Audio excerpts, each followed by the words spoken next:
Welcome to Practice Disrupted, a podcast where we find ways to create new solutions to current challenges while elevating the value of architects. I'm your host, Evelyn Lee, an architect who spans tech as an angel investor, startup advisor, and founder of Practice of Architecture. Whether you're a seasoned architect or just starting in the field, this podcast is your gateway to think differently about the role architects play within our global community.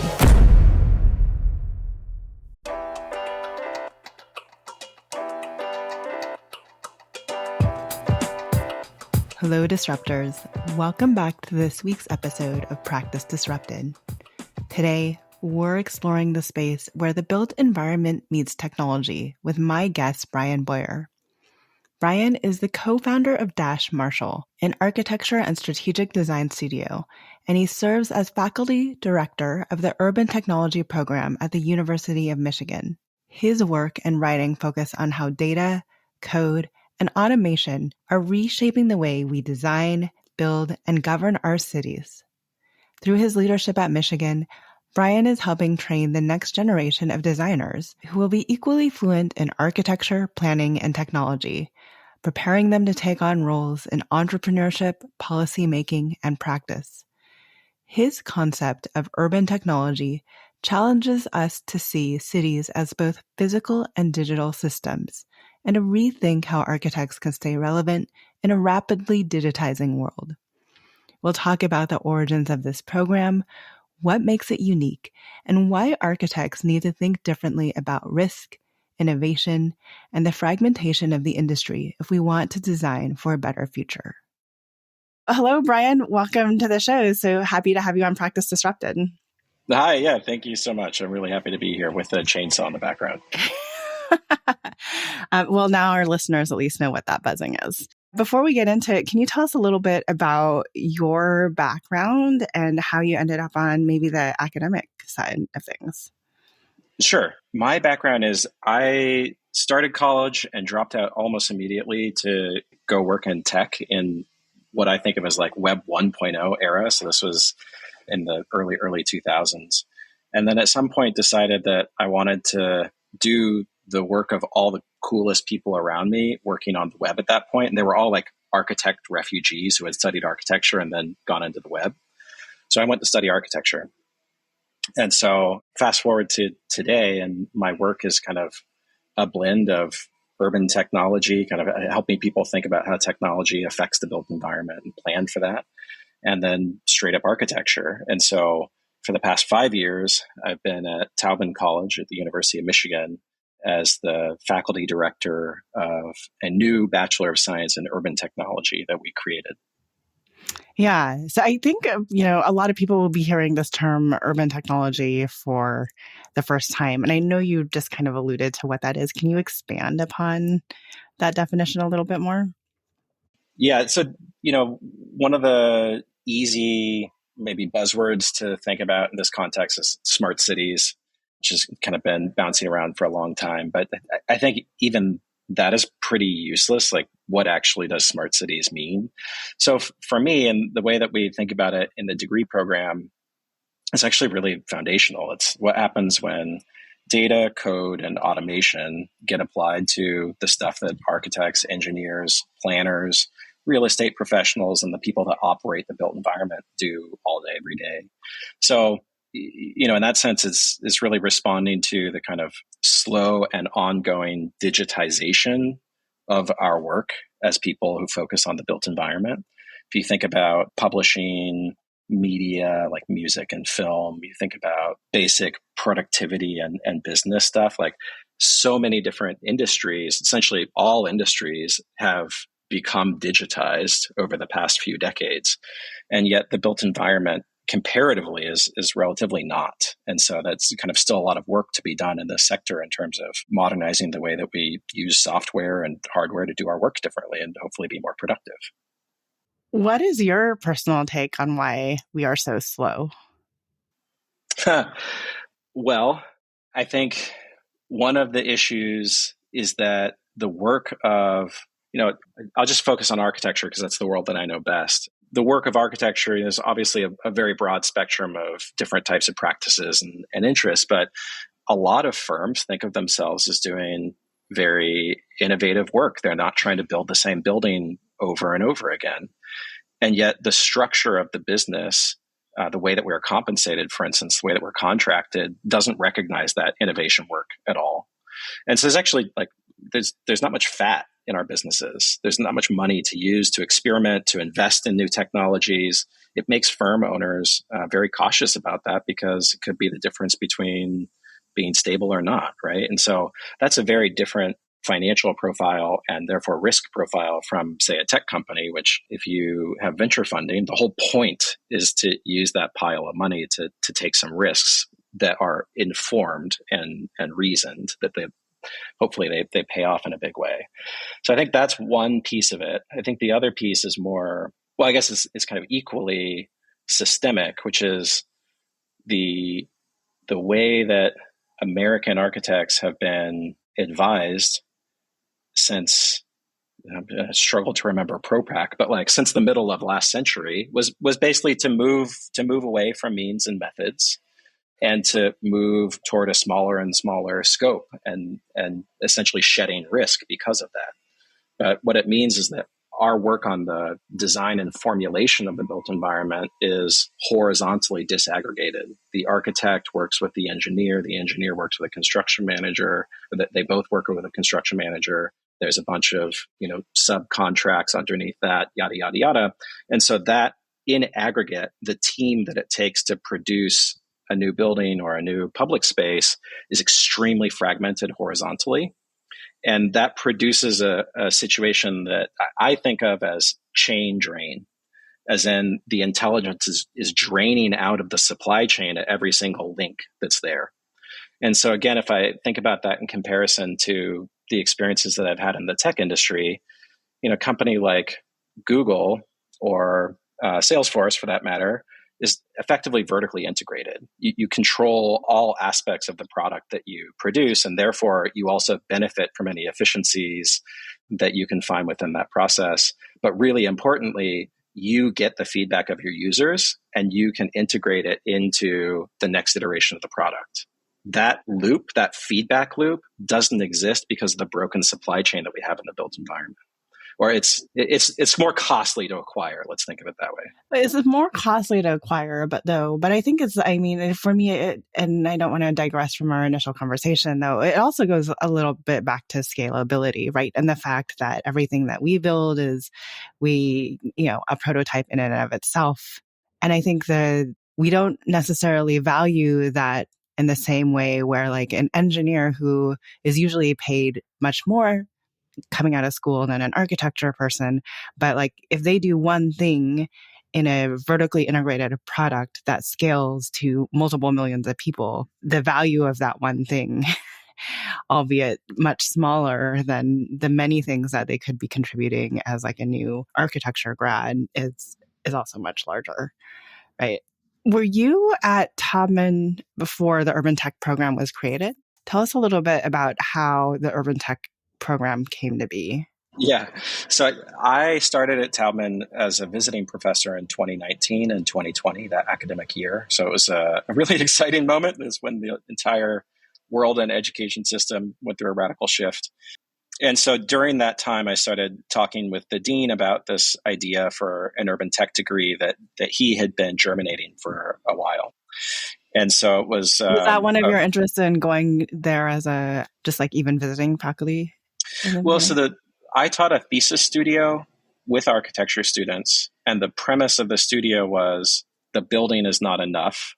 Let's think about a building as part of a larger system of interventions. And so we're really like taking service design methodologies, just thinking about how organizations work and how programs work, these like intangibles, and getting architects to be explicit about that. And so there was a kind of natural connection then to like essentially thinking about what can you do if you retain the systems perspective of architectural thinking and the like telescoping scales of architectural thinking and the concern for the built environment that comes from architecture, but maybe fixate less on the building as the vehicle of change, the thing that will affect change in the world.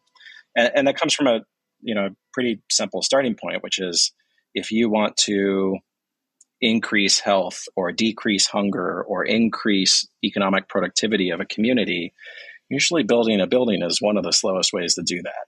And so if we find people that are truly passionate about these things, like many of our students are at Taubman, it's, I think, a good idea to give them other tools, other forms of agency, help them find other forms of agency that they can practice in the world, be it entrepreneurship or policymaking or otherwise.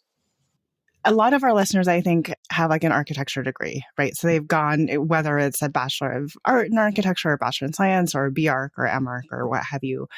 I think we are blessed with the knowledge of what it means to come through that. So how does the curriculum for the urban tech degree differ from kind of my typical architecture degree? Yeah.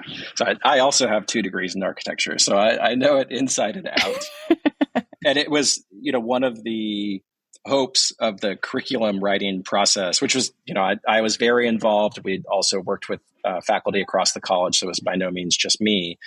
But, it's like when one creates a new academic offering, I think there is a risk that it becomes kind of processing of all of the failures of your own education, right? And so forgive me if that is part of this, but we tried not to make that the fixation. So for our curriculum in urban technology, it's cities, technology, and design. And so there are required courses in each of those. The cities set of courses is really focused on helping students understand cities as systems, both physically, things like land use and zoning and utility networks and parks and public spaces, urban design, et cetera, as well as the decision-making systems that produce those things. So what are the institutions? Who are the stakeholders? What are the different forms of power that are being exercised within that matrix? And the point of all of that is to give our students really sharp eyes so that, sometimes I describe it to them as when you leave here, if you find yourself 10 years from now sitting in traffic somewhere frustrated, I want you to be able to hypothesize what's not working, why traffic is there, other than like they're just dumb drivers.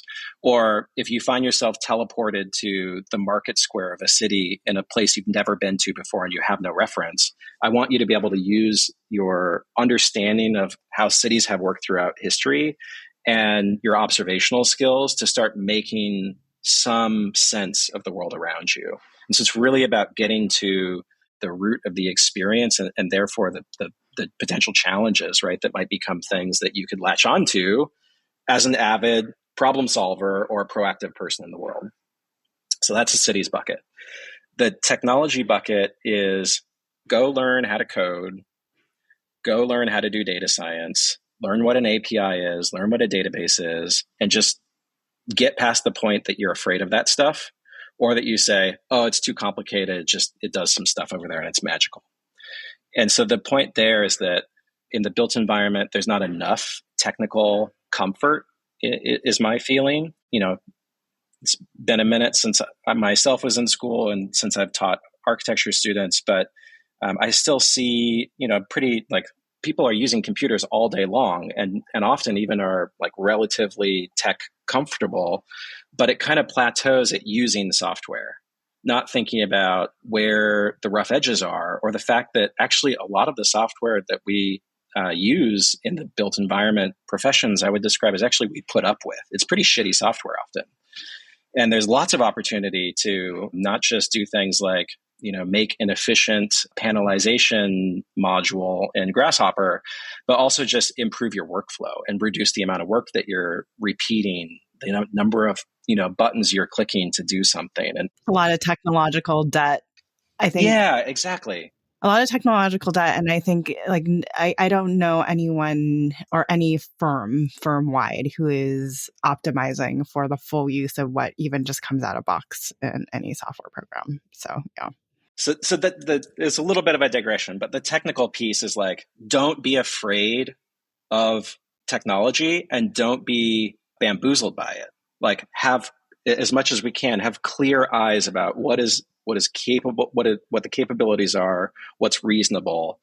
And the point of that is to position you later to say, like, I think we can build a technical system that does this. We don't need to rely on people clicking the damn button over and over again. We can automate it.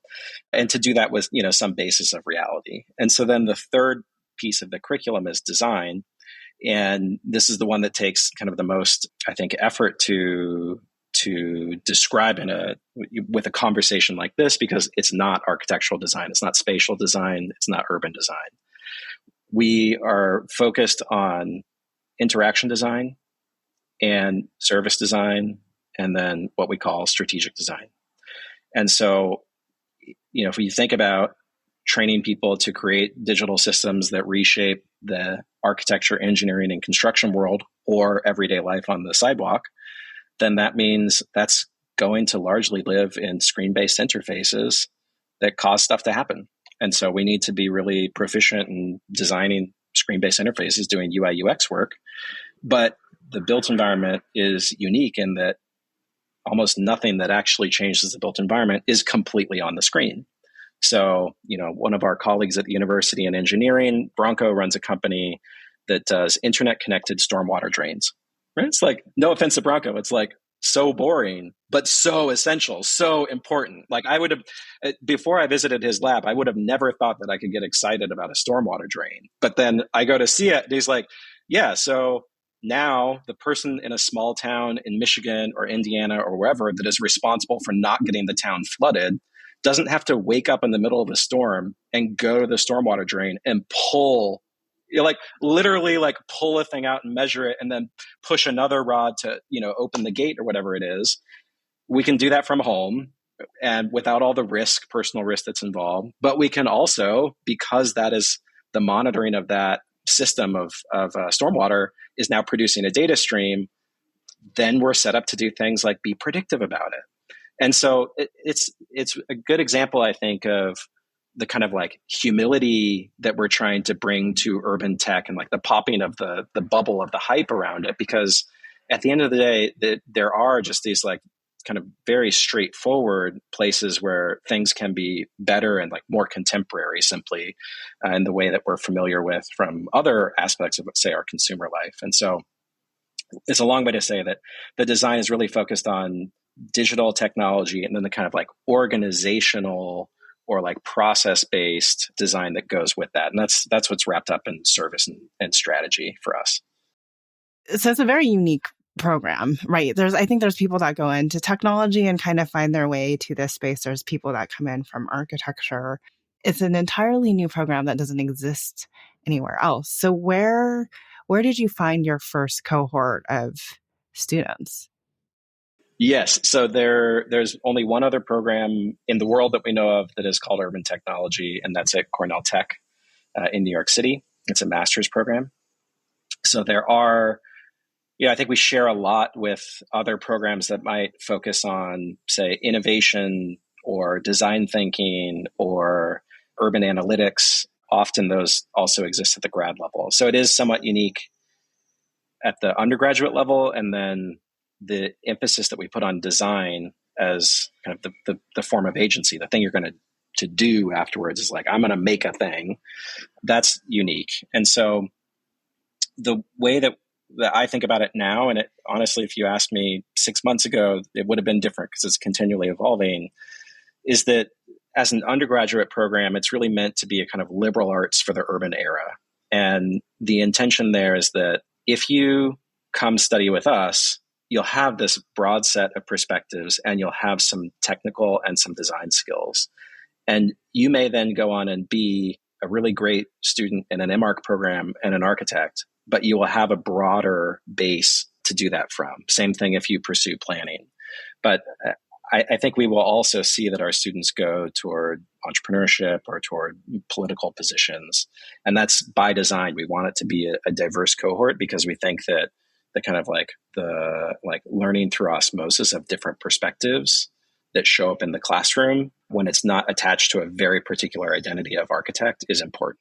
This was the big gamble, right? It was we knew that our graduates were doing things like going to do UI UX work or going to work in game design, all these other many fields, right? And so we knew that it was possible, but we didn't know that people would ask for it at the stage of you're a high school student applying to Yeah, college. applying. Yeah. Yeah. And so what I have found is actually most high school students don't really know the difference between architecture and planning, and that like we're kind of lost a little bit maybe too in the precision of our different fields. And so the students that come to us, many of them say something along the lines of, I was really excited about computer science and I was really excited about urban planning. And I thought I had to choose. And I saw both of those as majors at the university. And then I got to the bottom and there was urban technology. And I realized I could do both. So it's a self-selecting bunch, which I think is it's frankly exciting because there are people who are self-selecting, self-identifying with something that is new, and we make no bones about it being new. We tell people constantly. I tell people as the faculty director, like you are part of creating this, and the interests that you have that you bring here are going to shape what this degree means for the people that come after you. And I think that, beyond the content, that's also an important like piece of what we're trying to cultivate, because it means the students are, they have like a healthy appreciation for the unknown, and that they're embracing that in a way that I think is really positive. And we want that kind of attitude as part of the program. So the self-selection and also kind of through the self-discovery process, does that mean that most of your cohort was local to the Michigan area, or they knew they wanted to be a part of Michigan? Where did you find your first cohort? So the first cohort and basically all the cohorts behind them, it's about a third from Michigan, a third from elsewhere in the US, and a third internationally. So, there's, as you might expect for a university like ours, there's a number of students that come from New York and San Francisco, LA, San Francisco, Chicago, like major cities, obviously. And it's as much as I would like to take credit for having this amazing curriculum that attracted students out of the ether, the reality is the university does the work. And of the people that want to come to the university, some of them find what we're doing and say, this is great. And then there is a very small and slowly growing contingent of people who find us because of the writing and talking and the student work that they see, and all of that we're putting out into the world, and really trying to try, like, since the start, before we even had students, the approach that I took with publicizing this and talking about it was, let's have a conversation. I'm not going to sell you something because it doesn't exist. So that it's just not a very good product to sell. It's vaporware. But if we have a conversation, we can turn that conversation into something that's more structured, called a class. And we can turn those classes into something called a degree. And we can turn that degree and those people into a culture. And so that's the journey that we're on in terms of how we kind of fold people into the process of what we're working on. Can you remind me and our listeners when your first cohort graduated? This spring. So this spring. Just a few months ago. How big was it? And then ultimately, where have you seen some of them land as, and I realize it's not the most wonderful job market right now either in saying that, but yeah. Yes. The job market is not ideal for especially early grads. So the total cohort was about 20 students, and the types of places they've gone are actually skew more heavily towards traditional built environment than I was expecting. So we have people who are at transportation consulting firms like Fair and Peers. We have people at real estate development firms, renewable energy development firms. We have people who are, somebody's doing like a internship at Sasaki and their urban technology practice. So that's like a great fit, obviously. And so, I think I kind of think of the career trajectories as two different buckets. There's the people that go to the built environment, and what they bring there is a set of skills and know-how that is not common from other architects and planners and real estate professionals. So things like user research, user experience design, like that's actually really useful if you're in real estate. It's trying to understand your customers. So that is like adding new muscle to the existing built environment businesses. And then the other side of it, like we had a student this summer who was a product management intern at Microsoft. And so in a context like that, they're bringing some domain understanding. Their peers are likely to be people who come from a computer science or information science background. But if they're doing something that actually works with cities as the client, for instance, or addresses the built environment in some way, our students bring a level of domain, I won't say expertise, but domain understanding that's less common. And I think all of the enterprise software people, Salesforce included, have like their own vertical chasing after government agencies. So that's really interesting. We alluded earlier to the dynamics between the scale and speed with which tech works and the scale and speed with which the built environment works. How do you balance that divide within this program and make sure that your graduates kind of have the patience to deal with the built environment while they're working at the speed of tech?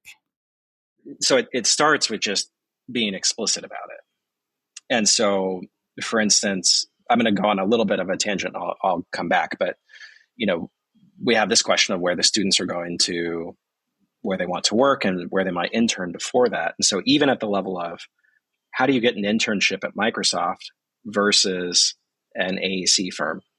Completely different cycles, expectations. Yeah, completely different approaches. One a lot more structured than the other. So, yeah. And so, first of all, we just start by naming things. And so describing, like we produce this, we call it the careers primer, which is basically a bunch of slides that you can read to make sense of that wild world out there. But one of the things that it does is say, this is how an AEC firm works. It almost 99.9% is a professional services firm, and this is how it functions, and these are kind of the basics. And this is a tech company. It is 99.9% a product firm that sells products, and here's what those expectations are, and here's what the teams inside of it are. And so just helping people understand so that they can see both and speak to both eventually is important. Then, in terms of like, what do you do about that divide? I think that's not for me to answer. That's for all of the people who come through this program to answer over their lifetime, as much as I wish we had an answer right now. But it I guess, kind of comes from a similar place of like starting with being really explicit about the fact that there are differences. So for instance, all the students take a course called Change Making in Cities. And that course is designed as a survey of different types of power that play out in cities. And so last semester when they did it, they studied Uber and Lyft's move into Austin, Texas, which I don't know if everybody follows this so closely, but basically Austin years ago said, we're going to kick you out unless you improve your driver screening process. And the ride-hail companies called Austin's bluff and said, forget it, we're not going to do this.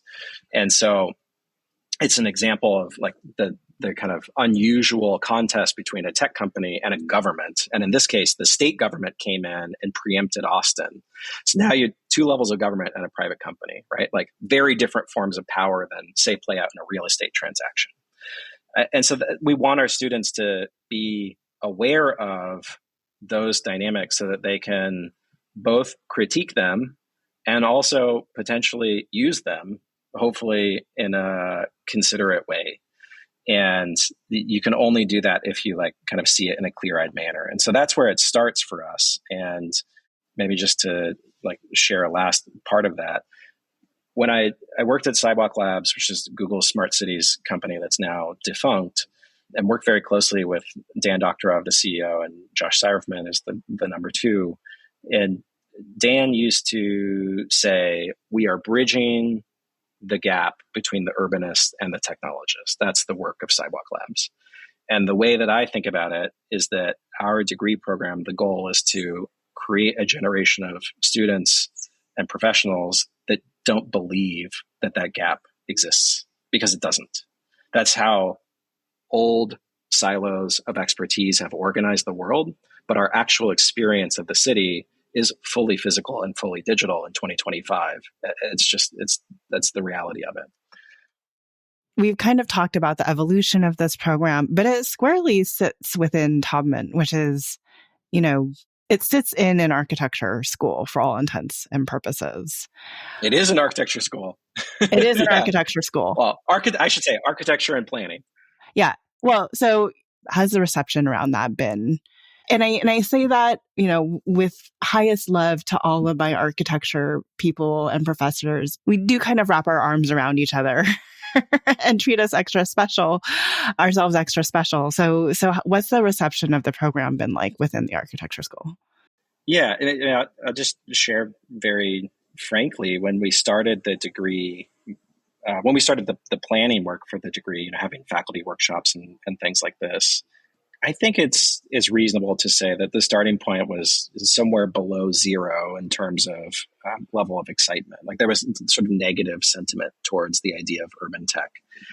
And in my reading, that came from a kind of maybe knee-jerk reaction to tech writ large in American culture in the prior years, which has been like quite negative, right? Since Cambridge Analytica, since things like Tesla's running into walls and people getting attacked in the back of Ubers and people having cocaine vendors and Airbnbs. Like, we've seen all of the like negative side of this.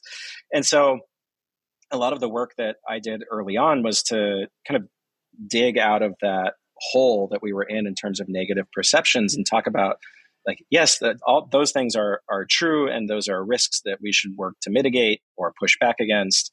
But there are also really fantastic teams like the Office of New Urban Mechanics in Boston that use technology to reimagine how government works, or a public policy lab in New York, which works with governments in New York City and at the federal level to do really awesome user research. And again, kind of applying a lot of the skills that we're talking about. And there are really cool companies that are doing the work of architects and planners, but through new means, like Cedar, which is a company in Austin, Texas, that some alums of ours started, or Monograph, which is based in San Francisco, also started by alums. And so it's really just trying to paint maybe a more clear-eyed picture about where architecture and planning and the AEC industry kind of, or sector, where it is different from those other practices, and where it might be aligned and where there might be forward opportunity. And so, I think that largely was successful because we got off the ground and we have people from architecture and planning who are teaching urban technology classes. The amazing talent and energy of our students did a ton of work. Like once they showed up and people saw them in the classroom and saw them in the building, they said, wow, this isn't an architecture student, but they're really excited about making the city better. This isn't a planning student, but they're really excited about affordable housing. Like, I don't care what they call themselves. They care about what I care about. So that was very important for us. And, intentionally tried to bring in people from across the college to be part of it, to make it take root. And then, it's not without its moments of friction also. And so we have a different way of doing studio-based courses than our colleagues in architecture do. It's how in architecture, you still have, for the most part, your desk that is your real estate for the entire semester. And, you work there in a pod of about a dozen students. And in urban tech, we decided to model our studio courses more on what we see after college, which is group-based work by default. And so there's just there's a higher level of energy, and therefore a higher level of voices and activity in the studios. And you can imagine with two modes side by side, it's not always without some challenges. So we're sorting through that stuff now. And I kind of constantly think of this type of work, this kind of cultural or organizational transformation work, it is ultimately about the way that cultures meet each other. So it's a lot like thinking about, a border that might have some contention or friction, but might also have a healthy amount of trade. And how do we kind of shift from the friction into the trade of tangible and intangible benefits? And you and I talked previously, and you kind of mentioned the setup of the studio. Has there been any healthy curiosity around the architecture professor is thinking, oh, maybe this open studio concept is an interesting way to even approach how we teach design studio.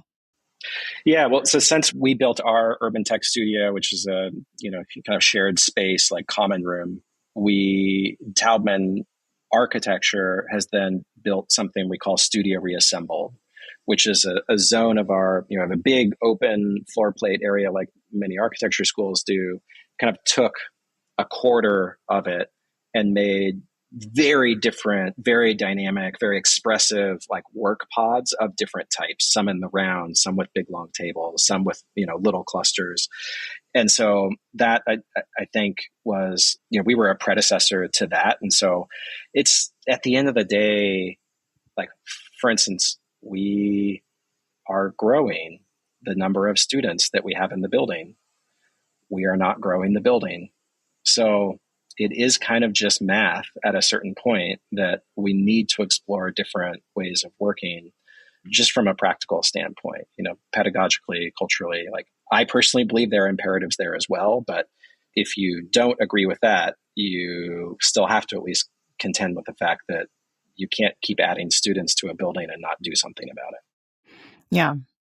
What does studio culture within your studios kind of feel and look like? I mean, it's been interesting. I've seen a lot more students come on TikTok or Instagram and talk about the studio culture. They towards the end of the semester, they always have this kickoff reel of like, how many hours did you sleep? Like on the day of the final crit.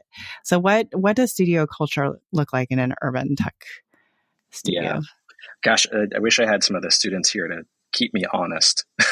So I'm just aware I can give you what I think I see and what we intend. But, this is an example where I think having prior experience in that educational environment taught me the power of that project-based learning that is hands-on, that is shoulder to shoulder, and therefore both competitive and collaborative, and that is based in a place, right, that like what the musician Bryan calls like the scenius, the genius of the scene emerges when you spend time in a place. And so that's the stuff that we wanted to keep. The things that we wanted to give up or transition away from was the ownership and the kind of preciousness that comes with that of like, this is my spot. So we wanted it to be more of a shared space, more dynamic, standing up, walking around, not sitting at a desk the whole time. We wanted to shift from sketching on trace paper to sketching on vertical surfaces that make the work more visible and from further away. So we use whiteboards, very common in a industrial design or a UI UX kind of design setting, less common in architecture. But we have final reviews like we do in architecture. We have been very intentional about that. So we create kind of an invitation, if you will, that talks about the things that are important to us and the types of comments that we think are useful and the types of comments we think are less useful, like to try to get people away from personal opinions and base it more on critiquing the argument or the kind of substantive pieces of the work. So we're trying to frame an environment that is aspirational, like that people inherently want to do really good work, rather than they are like bullied into doing good work by their professors or their peers, or like some kind of opaque boogeyman. So it's a work in progress. I will say, as self-criticism, I think that we've maybe been a little bit too nice and that there's not like quite the level of energy that I think we need to have. And so one of the things that I'm going to be doing in the class that I teach in just a couple of weeks is we're requiring everybody to make a working prototype as part of the course, which the final presentation for urban tech is often, it's a slide deck of mock-ups and diagrams. And so that's great. And we can have a really great, meaningful conversation about it. But the engagement and the level of energy changes when somebody says, okay, now you try it. Or, like as we had in this class last year, somebody brought this they had built a plant sensor and a dashboard that processes and displays the data of the health of that plant. And so when they put the plant down and they take the sensor and they put it in and the dashboard lights up, it's a meaningfully different punctuation mark in the conversation. And then new questions emerge because we take it seriously in a way that you don't necessarily when it's just a mock-up. And so I think that's kind of akin to maybe an architecture studio where you just have sketches, or one where you have sketches and a model, something like that. And so we're kind of like learning as we go how to orchestrate these conversations and the outputs of these conversations in a way that kind of matches the aspirations that I and my faculty colleagues have from a like cultural and experiential standpoint. One of the interesting things that we often talk about in Women Defining AI, and you talked about kind of the need to be more curious around technology in the built environment anyways, is this movement towards the ability for non-technical people to get really technical. How does that evolve or change, or does it change your curriculum around like the need for code or just understanding like the frameworks of technology? Yeah, I mean, I'm still in the camp of AI replaces the manual, not the engineer. And so, that may change in a year or 5 years from now. The rate of change is quite intense. But I think at the end of the day, there's a person who is saying, in the physical, dirty meat space universe, we have this issue. And I need to solve it in the physical, dirty meat space universe. And so, like, sure, you might use AI to help you understand that issue. For instance, you might use AI as part of your coding and processing of interviews that you do with users to needs discovery. You might use AI to build a mock-up. You, at this point, probably don't use it to deploy something. You don't use it to make like a production ready piece of software outside of the confines of huge companies that, yes, have lots of AI, but also have lots of people doing, DevOps and everything else. So I think it's a little bit overblown, some of the fears of like replacement, but I absolutely believe that man-machine centaur vibe coding trajectory is really important. And so, for instance, because what we want our students to do technically is to be comfortable and be able to like sketch in code, if not actually formally make production ready code. That means that when they get to the design studio and they have an idea for, say, the plant dashboard that I mentioned, it's not a conflict of interest to vibe code it. Like, I'm not going to grade them down because they didn't write the code, because I'm not teaching a Python and JavaScript course. I'm teaching a course about what you design and why it meets the challenge that you identified. So I actually want them to take those shortcuts. And I think it's healthy. To prototype it quicker. And yeah. I think that the nuance that, maybe your audience might also identify with is when it comes to image production, where my students don't have as much education just in basic like image production representation in the way that architects do. And yet I want them to make very compelling imagery. And so what I have found is if you just straight up use a generative image maker, it has all the, the failings of those algorithms. It looks plastic, it looks fake, et cetera. And so the thing that I'm interested in is how we basically build our own workflows that, like, you might use Gen AI to produce an image of a scene, but then you might trace it so that it's in your own hand, or it's abstracted into a diagram that is yours. And so those kinds of like hybrid spaces are what I'm most excited about to keep exploring. So you mentioned that the program is growing. What type of impact do you ultimately want this program to have? Would you love for it to grow in its entirety? Would you love to see other urban tech programs spin up? What's your hope for the future? It would be, I mean, like, selfishly, I would love it if somebody else created an urban tech degree, because then we'd have somebody to copy, somebody to learn from, right? And also just somebody to like commiserate with, to share experiences with, to just have more data points. So that would be great. But I think the ultimate thing for me is seeing where the students go. And so, this first graduating cohort going into full-time jobs we have also some students going to master's degrees in planning or information science, and then, eventually on to careers afterwards. And that's the ultimate proof point here. It's like, how many of our students end up in leadership positions that change the course of a big firm, create a new firm that is disruptive, go into public sector leadership and unlock some of the blockages that are there in ways that are really powerful. Like, all of that is the ultimate proof point. But, as of today, we're welcoming the 5th cohort. We're at 170 students, give or take. That's about 40% of the undergraduate student body at Taubman. And so, that was zero in 2022 when our first students came. So it's been very rapid and exciting and maddening because of that. But right now we're really focused on making sure that this machine can operate in a stable way, and that we don't transmit anxieties to the students. I just want this to be the supportive place for the students. I want them to have a good experience. And we believe that if they do that, then after they leave here, they'll do interesting things. Because you do have such a deep understanding and background in architecture, what healthy mindset shifts can we be creating as professionals to ensure the success of this space and the melding of architecture and technology going forward? Yeah. I mean, this question is what I think about every day.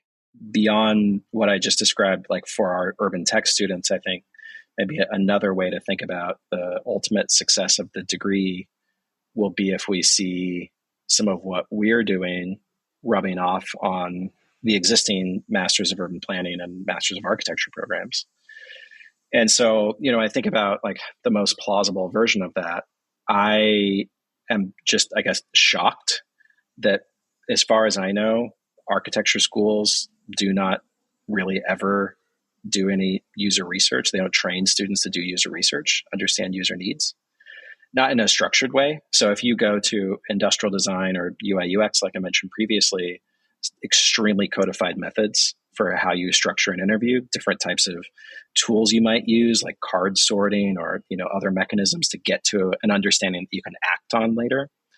And so really basic things like user research or writing for a general audience, communicating to a general audience, or in fact, coding and writing software to solve your problems. These are all things that I think still there's a lot of purchase within architecture, and that you could probably, I don't know, can you reduce the amount of design that you do by 10% to make room for the other stuff? Probably. But I think maybe the other area of, let's call it opportunity for architecture, is to kind of be clear-eyed about what sorts of timelines and agency we trade in.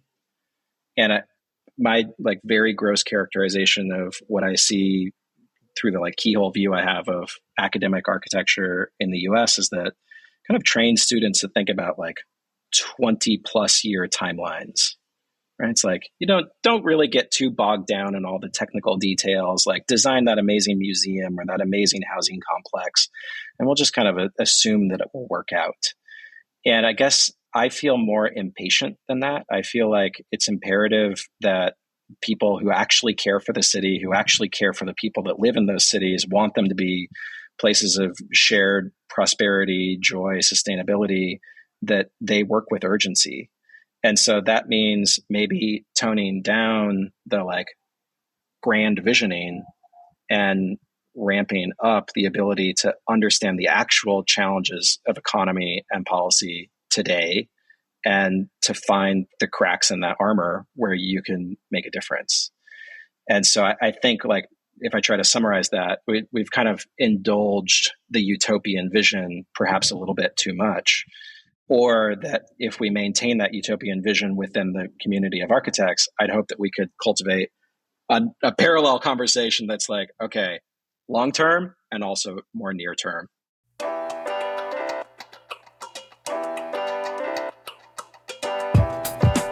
Hi, Disruptors. Thank you for joining us today on an episode of Practice Disrupted. If you like the content for today's show, you can find all of our past episodes over on practiceofarchitecture.com/podcast. Be a part of the conversation by joining me, our speakers, and other disruptors in our community at practiceofarchitecture.com/community. Our social media handle is Practice of Arch. That's Practice of ARCH. We'd love to hear from you, so feel free to drop us a DM and say hello. Tune in next week for a new conversation on change in the profession.